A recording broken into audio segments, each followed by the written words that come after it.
And it's basically about exercise and its benefits on productivity and in general. And I'm not going to share studies. I didn't do a deep dive into like academic journals.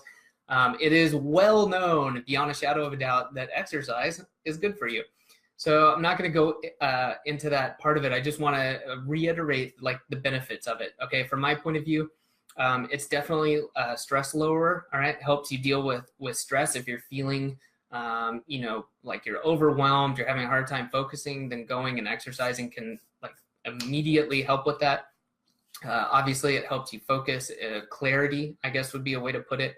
I also enjoy the time, and I know a lot of people I talk to enjoy the time just to be. And for a lot of people, that's why they like running or bicycling or doing some of these cardiovascular activities where they just enjoy doing something else and their brain gets a chance to kind of rest, for lack of a better term.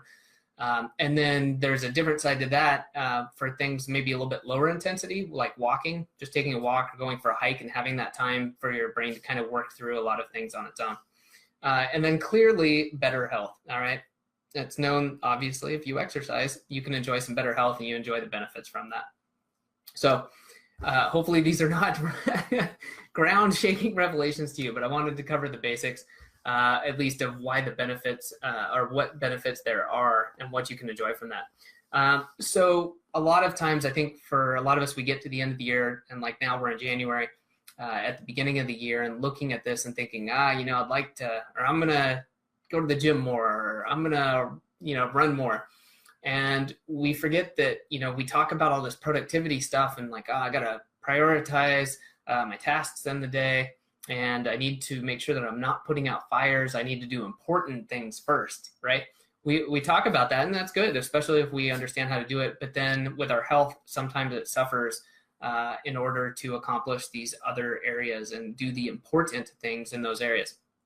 And I think that looking at this, we should consider our health and exercise as one of those important things. And if it is, then in the grand scheme of things, you need to prioritize that.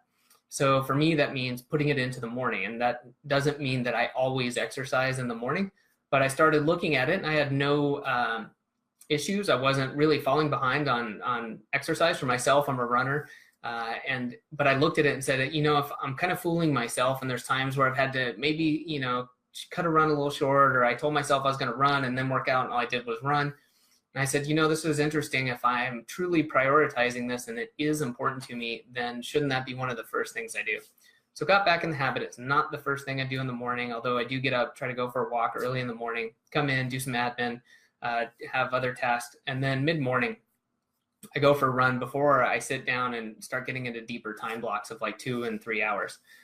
So I think that is a great way to help yourself ensure that you do this. And so that could be different for different people. If you're working a job, I might mean getting up and exercising before you go to work and knowing that that is done so that as the day drags on, most people don't have higher motivation to go as the day goes on. You get off work, you might have had a rough day and you're ready to just go home or you want to get some food. And I speak from personal experience, and a lot of people I've talked to, you know, as the day goes on, it generally gets more difficult to get that in.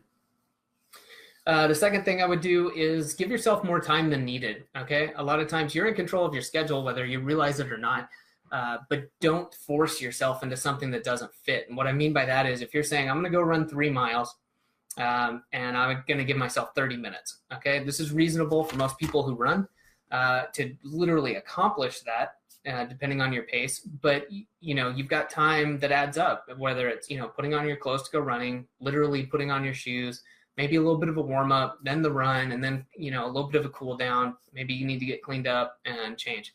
So it's not realistic to say, you know, I can always go out and do that. So being realistic with your time is just another one of those where we talk about it in terms of productivity, but then this can help in terms of exercise and say, okay, well, I need to be realistic with my time. If I want to go run 3 miles, maybe it's better to say like 40 or 45 minutes, just to add on 10 or 15 minutes for that extra time. And then along the same veins, I think it's also important to be realistic with yourself and build up. So I'm going to kind of address 2 different groups here. If you're already got a plan, you're already working out, whatever it is you like to do, and you have a way of doing that, then great. If you don't and you're realizing, hey, I want to get into the habit of exercising, be realistic in both cases. you need to. Like I said, if you have a certain amount of time, then make sure that you have time to do it, to do what you want to do, and then to finish and move into the next, whatever it is, task or going to work or whatever. And make sure that you're not presenting some obstacle that's going to knock you down and result in you not exercising. All right, so this is kind of the classic New Year's deal. People start going to the gym. It's way hard. They're sore. They hurt. It sucks. It takes a lot of time. They feel overwhelmed and they stop going. So don't do that. All right, start building up and, set a realistic goal for yourself. All right, I also think another way you can get a lot out of this is to be consistent, okay? And I'm okay with sometimes lowering my, not necessarily the goal, but lowering my expectations for the day in terms of if I'm tired, then great. Maybe I shouldn't go for a run. Maybe that's literally my body telling me. Maybe I'm just tired that day, but nobody performs at 100% all the time. Okay, and maybe something did truly come up, things happen. If you can't run, go for a walk, all right? Maybe you wanted to go to the gym and you're traveling and you said, I'm gonna go to the gym for half an hour, but you're at a conference and something got changed around and now you got 5 minutes.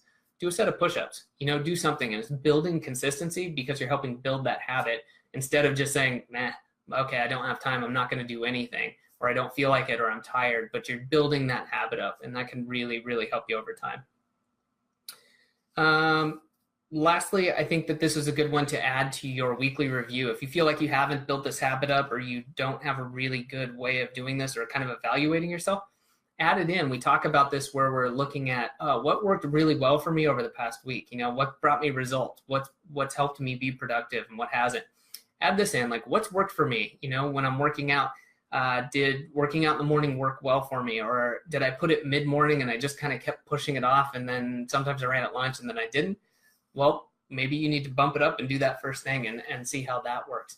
I think that adding this into your weekly review is a great way to get a lot more out of this and be more efficient. Say, hey, maybe I want to try some other things. I've heard about these HIIT workouts, a high intensity interval training.